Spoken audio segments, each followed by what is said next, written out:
आप 2 बार बोलेंगे, अमर रहे अमर रहे। नेताजी सुभाष चंद्र बोस, नेताजी सुभाष चंद्र बोस, नेताजी सुभाष चंद्र बोस। मंत्री परिषद के मेरे सहयोगी श्रीमान महेश शर्मा जी, आजाद हिंद फौज के सदस्य और देश के वीर सपूत, और हम सब के बीच श्रीमान लालटी राम जी, सुभाष बाबू के भतीजे भाई चंद्र कुमार बोस जी, ब्रिगेडियर आर.एस. चिकारा जी, और यहाँ उपस्थित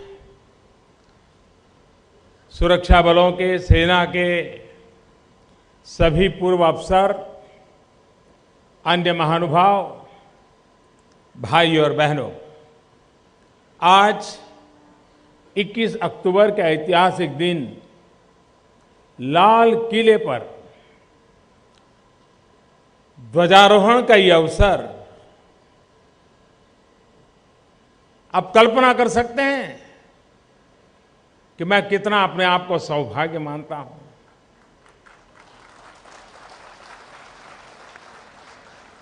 ये वही लाल किला है जहां पर विक्ट्री परेड का सपना नेताजी सुभाष चंद्र बोस ने 75 वर्ष पूर्व देखा था। आजाद हिंद सरकार के पहले प्रधानमंत्री के रूप में शपथ लेते हुए नेताजी ने ऐलान किया था कि इसी लाल किले पर एक दिन पूरी शान से तिरंगा लहराया जाएगा।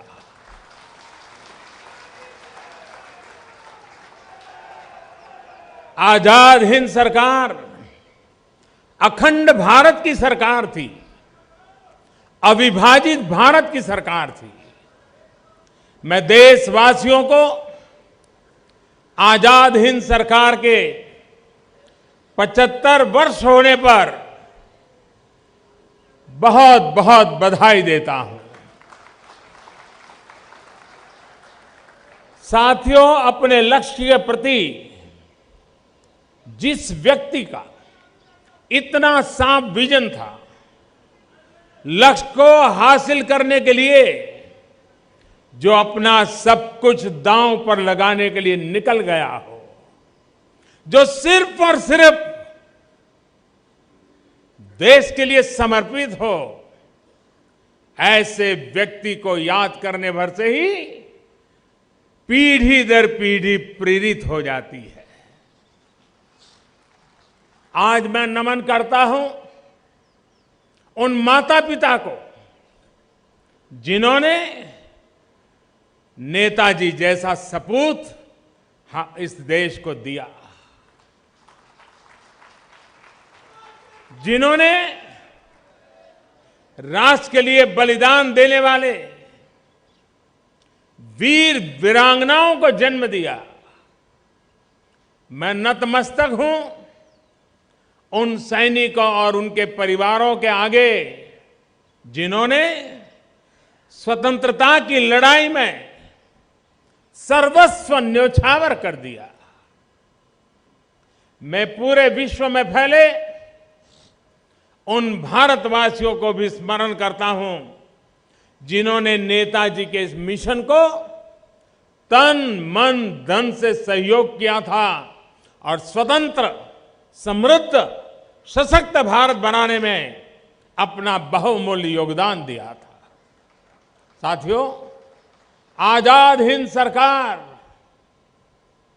यह आजाद हिंद सरकार ये सिर्फ नाम नहीं था, बल्कि नेताजी के नेतृत्व में इस सरकार द्वारा हर क्षेत्र से जुड़ी योजनाएं बनाई गई थी। इस सरकार का अपना बैंक था, अपनी मुद्रा थी, अपना डाक टिकट था, अपना गुप्तचर तंत्र था। देश के बाहर रहकर सीमित संसाधनों के साथ शक्तिशाली साम्राज्य के खिलाफ इतना व्यापक तंत्र विकसित करना सशस्त्र क्रांति अभूतपूर्व, मैं समझता हूं असाधारण कार्य था।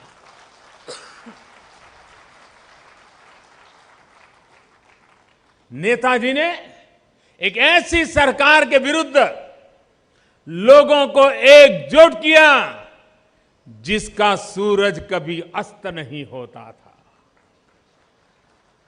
दुनिया के एक बड़े हिस्से में जिसका शासन था, अगर नेताजी की खुद की लेखनी पढ़े तो हमें ज्ञात होता है कि वीरता के शीर्ष पर पहुंचने की नींव कैसे उनके बचपन में ही पड़ गई थी।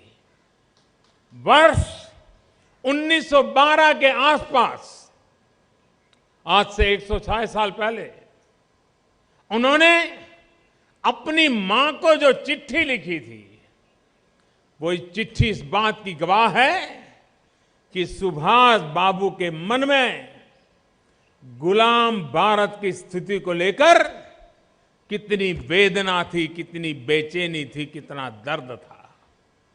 ध्यान रखिएगा, वो उस समय सिर्फ 15-16 साल की उम्र के थे।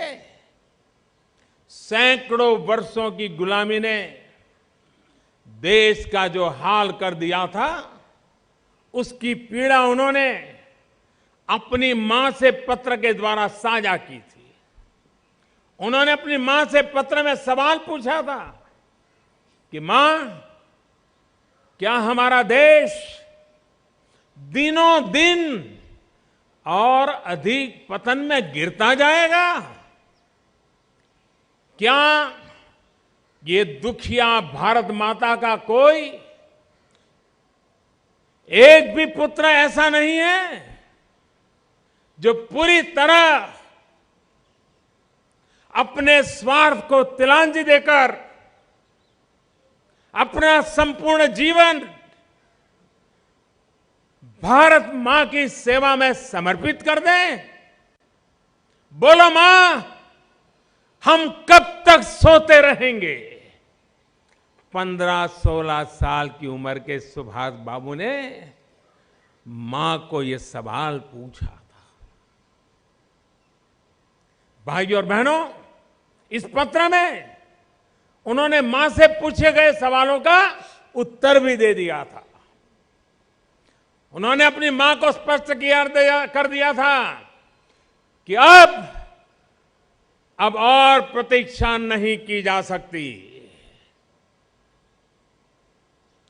अब और सोने का समय नहीं है, हमको अपनी जड़ता से जागना ही होगा, आलस्य त्यागना ही होगा और कर्म में जुट जाना होगा।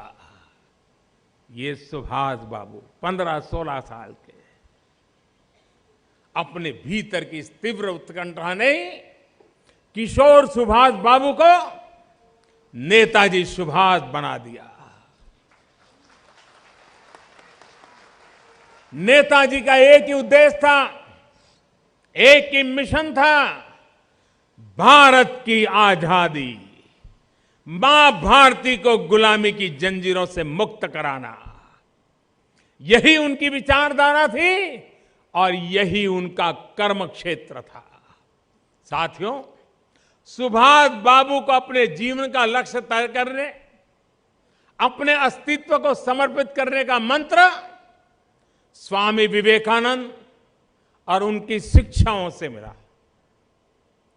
आत्मनो मोक्षार्थम जगत हिताय च, यानी जगत की सेवा से ही मुक्ति का मार्ग खुलता है। उनके चिंतन का मुख्य आधार था जगत की सेवा। अपने भारत की सेवा के इसी भाव की वजह से वो हर यातना सहते गए, हर चुनौती को पार करते गए, हर साजिश को नाकाम करते गए। भाइयों और बहनों, सुभाष बाबू उन सेनानियों में रहे जिन्होंने समय के साथ खुद को बदला और अपने लक्ष्य को ध्यान में रखते हुए अपने कदम उठाए। यही कारण है कि पहले उन्होंने महात्मा गांधी के साथ कांग्रेस में रहकर देश में ही प्रयास किए और फिर हालात के मुताबिक उन्हें सशस्त्र क्रांति का रास्ता चुना।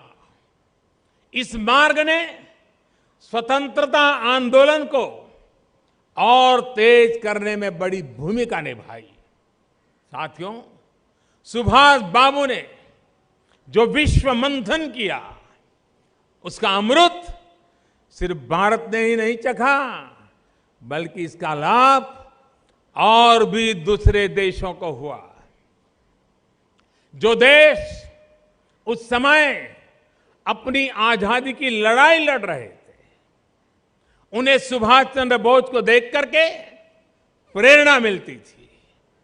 उन्हें लगता था कि कुछ भी असंभव नहीं है, हम भी संगठित हो सकते हैं, अंग्रेजों को ललकार सकते हैं, आजाद हो सकते हैं। महान स्वातंत्र सेनानी Nelson Mandela, Bharat Ratna Nelson Mandela जी ने भी कहा था कि दक्षिण अफ्रीका के छात्र आंदोलन के दौरान वो भी सुभाष बाबू को अपना नेता मानते थे, अपना हीरो मानते थे। भाइयों और बहनों, आज हम आजाद हिंद सरकार के 75 वर्ष का समारोह मना रहे हैं, तो 4 वर्ष बाद 2022 में आजाद भारत के 75 वर्ष पूरे होने वाले हैं। आज से 75 वर्ष पूर्व नेताजी ने शपथ लेते हुए वादा किया था एक ऐसा भारत बनाने का जहां सभी के पास समान अधिकार हो, सभी के पास समान अवसर हो। उन्होंने वादा किया था कि अपनी प्राचीन परंपराओं से प्रेरणा लेकर उनको और गौरव करने वाली सुखी और समृद्ध भारत का निर्माण करने का। उन्होंने वादा किया था देश के संतुलित विकास का, हर क्षेत्र के विकास का। उन्होंने वादा किया था बांटो और राज करो की उस नीति से उसको जड़ से उखाड़ फेंकने का, जिसकी वजह से भारत इस बांटो और राजनीति ने सदियों तक देश को गुलाम रखा था।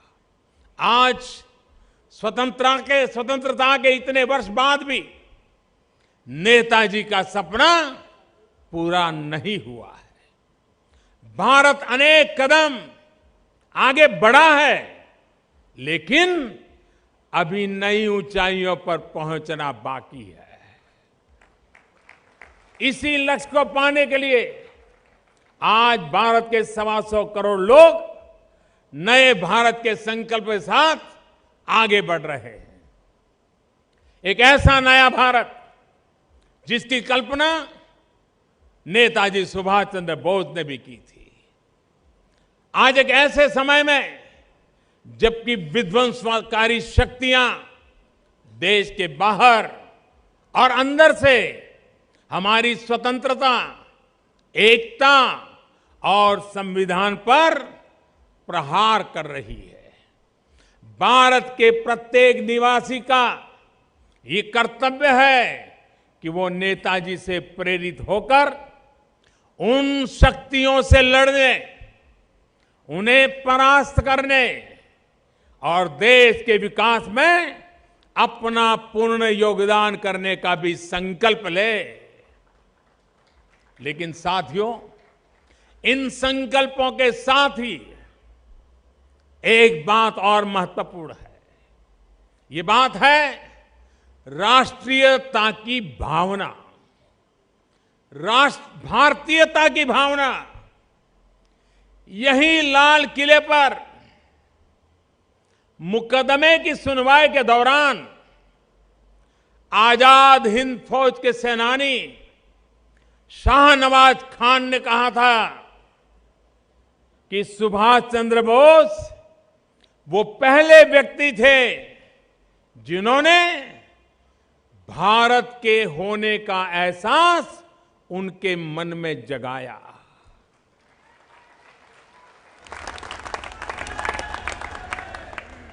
वो पहले व्यक्ति थे जिन्होंने भारत को भारतीय की नजर से देखना सिखाया। आखिर वो कौन सी परिस्थितियां थी जिसकी वजह से शाहनवाज खान जी ने ऐसी बात कही थी? भारत को भारतीय की नजर से देखना और समझना क्यों आवश्यक था? ये आज जब हम देश की स्थिति देखते हैं तो और स्पष्ट रूप से समझ पाते हैं। भाइयों और बहनों, कैम्ब्रिज के अपने दिनों को याद करते हुए सुभाष बाबू ने लिखा था कि हम भारतीयों को ये सिखाया जाता है कि यूरोप ग्रेट ब्रिटेन का ही बड़ा स्वरूप है, इसलिए हमारी आदत यूरोप को इंग्लैंड के चश्मे से देखने की हो गई है। ये हमारा दुर्भाग्य रहा कि स्वतंत्रता के बाद भारत और यहां की व्यवस्थाओं का निर्माण करने वालों ने भारत को भी इंग्लैंड के चश्मे से ही देखा। हमारी संस्कृति, हमारी महान भाषाओं, हमारी शिक्षा व्यवस्था, हमारे पाठ्यक्रम, हमारे सिस्टम को इस संक्रमण का बहुत नुकसान उठाना पड़ा। आज मैं निश्चित तौर पर कह सकता हूं कि स्वतंत्र भारत के बाद के दशकों में अगर देश को सुभाष बाबू, सरदार पटेल जैसे व्यक्तित्वों का मार्गदर्शन मिला होता, भारत को देखने के लिए वो स्वदेशी चश्मा नहीं होता तो स्थितियां, वो विदेशी चश्मा न होता तो स्थितियां बहुत भिन्न होती। साथियों, ये भी दुखद है कि एक परिवार को, ये भी दुखद है कि एक परिवार को बड़ा बनाने के लिए देश के अनेक सपूतों, वो चाहे सरदार पटेल हो, बाबा साहब आंबेडकर हो, उन्हीं की तरह ही नेताजी के योगदान को भी भुलाने का भरसक प्रयास किया गया है। अब हमारी सरकार इस स्थिति को बदल रही है। आप सभी को अब तक पता चला होगा, यहां आने से पहले मैं राष्ट्रीय पुलिस मेमोरियल का समर्पण करने के कार्यक्रम में था। मैंने नेताजी सुभाष चंद्र बोस के नाम पर एक राष्ट्रीय सम्मान शुरू करने की वहां पर घोषणा की है। हमारे देश में जब नेचुरल कैलेमिटी होती है, आपदा प्रबंधन और राहत और बचाव के काम में जो जुटते हैं, दूसरों की जान बचाने के लिए अपनी जान की बाजी लगाने वाले ऐसे शूरवीरों को, पुलिस के जवानों को अब हर साल नेताजी के नाम से एक सम्मान दिया जाएगा। तिरंगे की शान को बढ़ाने वाले हमारे पुलिस के जवान, पैरामिलिट्री फोर्स के जवान इसके हकदार होंगे। साथियों, देश का संतुलित विकास, समाज के प्रत्येक स्तर पर प्रत्येक व्यक्ति को राष्ट्र निर्माण का अवसर, राष्ट्र की प्रगति में उसकी भूमिका नेताजी के बृहद विजन का एक अहम हिस्सा था। नेताजी की अगुवाई में बनी आजाद हिंद सरकार ने भी पूर्वी भारत को भारत की आजादी का गेटवे बनाया था। अप्रैल 1944 में 1944 में कर्नल शौकत मलिक की अगुवाई में मणिपुर के मोइरांग में आजाद हिंद फौज ने तिरंगा फहराया था। ये भी हमारा दुर्भाग्य रहा है। कैसे शौर्य को आजादी के आंदोलन में उत्तर पूर्व और पूर्वी भारत के योगदान को उतना स्थान नहीं मिल पाया। विकास की दौड़ में भी देश का यह अहम अंग पीछे रह गया। आज मुझे संतोष होता है कि जिस पूर्वी भारत का महत्व सुभाष बाबू ने समझा, उसे वर्तमान सरकार भी उतना ही महत्व दे रही है, उसी दिशा में ले जा रही है। इस क्षेत्र को देश के विकास का ग्रोथ इंजन बनाने के लिए काम कर रही है। भाइयों और बहनों, मैं खुद को सौभाग्यशाली मानता हूं कि देश के लिए नेताजी ने जो कुछ भी दिया उसको देश के सामने रखने का, उनके दिखाए रास्तों पर चलने का मुझे बार बार अवसर मिला है। और इसलिए जब मुझे आज के इस आयोजन में आने का निमंत्रण मिला तो मुझे गुजरात के दिनों में नेता कार्यों की स्मृति भी ताजा हो गई। साथियों, जब मैं गुजरात का मुख्यमंत्री था तब 2009 में ऐतिहासिक हरिपुरा कांग्रेस का अधिवेशन था। हरिपुरा कांग्रेस के अधिवेशन की याद को हमने एक प्रकार से फिर जागृत किया था। उस अधिवेशन में जिस प्रकार सरदार वल्लभ भाई पटेल ने, गुजरात लोगों ने नेताजी को कांग्रेस अध्यक्ष बनने के बाद बैलगाड़ियों में बैठ करके बहुत बड़ा जुलूस निकाला था, वैसा ही यानी जो एक भव्य आयोजन किया गया था, ठीक वैसा ही दृश्य हमने दोबारा 2009 में वहीं पर खड़ा कर करके इतिहास को पुनर्जीवित किया था। भले वो कांग्रेस का अधिवेशन था, लेकिन वो इतिहास का पृष्ठ था, हमने उसको जी करके दिखाया था। साथियों, आजादी के लिए जो समर्पित हुए वो उनका सौभाग्य था। हम जैसे लोग जिन्हें यह अवसर नहीं मिला, हमारे पास देश के लिए जीने का, विकास के लिए समर्पित होने का हम सबके लिए रास्ता खुला पड़ा है। लाखों बलिदान देकर हम स्वराज तक पहुंचे हैं।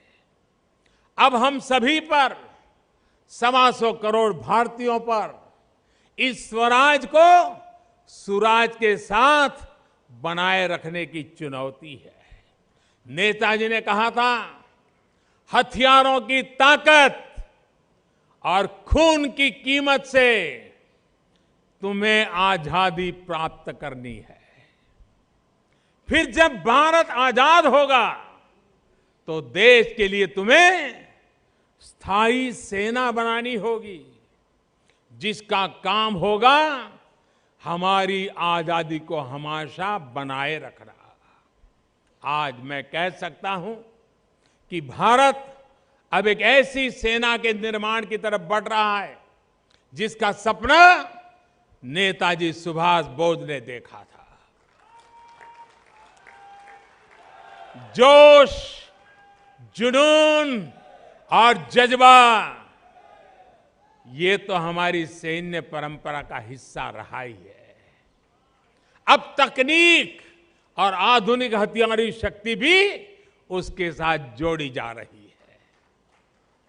हमारी सैन्य ताकत हमेशा से आत्मरक्षा के लिए ही रही है और आगे भी रहेगी। हमें कभी किसी दूसरे की भूमि का लालच नहीं रहा। हमारा सदियों से इतिहास है, लेकिन भारत की संप्रभुता के लिए जो भी चुनौती बनेगा उसको 2 गुनी ताकत से जवाब मिलेगा।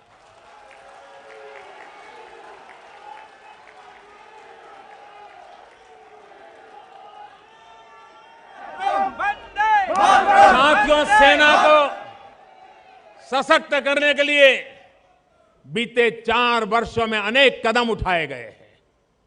दुनिया की बेस्ट टेक्नोलॉजी को भारतीय सेना का हिस्सा बनाया जा रहा है।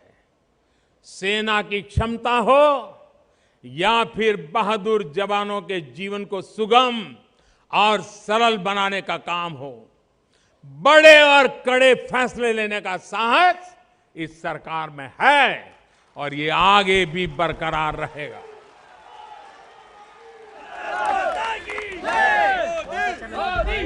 सर्जिकल स्ट्राइक से लेकर नेताजी से जुड़ी फाइलों को सार्वजनिक करने तक का फैसला हमारी ही सरकार ने लिया है। यहां मौजूद अनेक पूर्व सैनिक इस बात के भी साक्षी हैं कि दशकों से चली आ रही वन रैंक वन पेंशन की मांग को सरकार ने अपने वायदे के मुताबिक पूरा कर दिया है। इतना ही नहीं, करीब 11,000 करोड़ रुपए का एरियर भी पूर्व सैनिकों तक पहुंचाया जा चुका है, जिससे लाखों पूर्व सैनिकों को लाभ मिला है। इसके साथ साथ 7वें वेतन आयोग की सिफारिश पर जो पेंशन तय की गई है, वो भी OROP one rank one pension लागू होने के बाद तय पेंशन के आधार पर बढ़ी है। यानी मोरे फौजी भाइयों को पेंशन पर डबल बोनांजा मिला है। ऐसे अनेक प्रयास पूर्व सैनिकों के जीवन को सरल और सुगम बनाने के लिए किए गए हैं। इसके अलावा सैनिकों के शौर्य को भावी पीढ़ियां जान पाए, इसके लिए नेशनल वॉर म्यूजियम कार्य भी अब आखिरी चरण पर पहुंच चुका है। साथियों, कल यानी 22 अक्टूबर को रानी झांसी रेजिमेंट के भी 75 वर्ष पूरे हो रहे हैं। सशस्त्र सेना में महिलाओं की भी बराबरी की भागीदारी हो, इसकी नींव भी नेताजी सुभाष चंद्र बोस ने ही रखी थी। देश की पहली सशस्त्र महिला रेजिमेंट भारत की समृद्ध परंपराओं के प्रति सुभाष बाबू के अगाध विश्वास का परिणाम था। तमाम विरोधों को दरकिनार करते हुए उन्होंने महिला सैनिकों की सलामी ली थी। मैं गर्व के साथ कह सकता हूं कि नेताजी ने जो काम 75 वर्ष पहले शुरू किया था, उसको सही मायने में आगे बढ़ाने का काम इस सरकार ने किया है।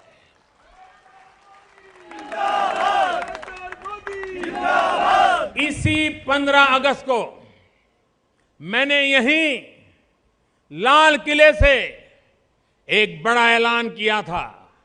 मैंने कहा था कि सशस्त्र सेना में शॉर्ट सर्विस कमीशन के माध्यम से नियुक्त महिला अधिकारियों को पुरुष समकक्ष अधिकारियों की तरह ही एक पारदर्शी चयन प्रक्रिया द्वारा स्थायी कमीशन दिया जाएगा। साथियों, ये सरकार के उन प्रयासों का विस्तार है जो बीते 4 वर्षों से उठाए गए हैं। मार्च 2016 में नेवी में महिलाओं को पायलट के रूप में इंडक्ट करने का फैसला लिया गया था। कुछ दिन पहले ही नौसेना की 6 जाबाज महिला अधिकारियों ने समंदर को जीतकर विश्व को भारत की नारी शक्ति का परिचय करवाया। इसके अलावा देश को पहली महिला फाइटर पायलट देने का काम भी इसी सरकार के दौरान हुआ है। मुझे इस बात का भी संतोष है कि आजाद भारत में पहली बार भारत की सशस्त्र सेनाओं को सशक्त करने, देखरेख करने का जिम्मा भी देश की पहली रक्षा मंत्री निर्मला सीतारामन जी के हाथ में है। साथियों, आज आप सभी के सहयोग से, सशस्त्र बलों के कौशल और समर्पण से देश पूरी तरह से सुरक्षित है, समर्थ है और विकास के पथ पर सही दिशा में तेज गति से लक्ष्य को पाने के लिए दौड़ रहा है। एक बार फिर आप सभी को, देशवासियों को इस महत्वपूर्ण अवसर पर हृदयपूर्वक बहुत बहुत बधाई देता हूं। एकता, अखंडता और आत्मविश्वास की हमारी ये यात्रा नेताजी सुभाष चंद्र बोस जी के आशीर्वाद से निरंतर आगे बढ़े। इसी के साथ मेरे साथ सब बोलेंगे, भारत माता की, भारत माता की, भारत माता की, वंदे वंदे वंदे वंदे वंदे वंदे वंदे वंदे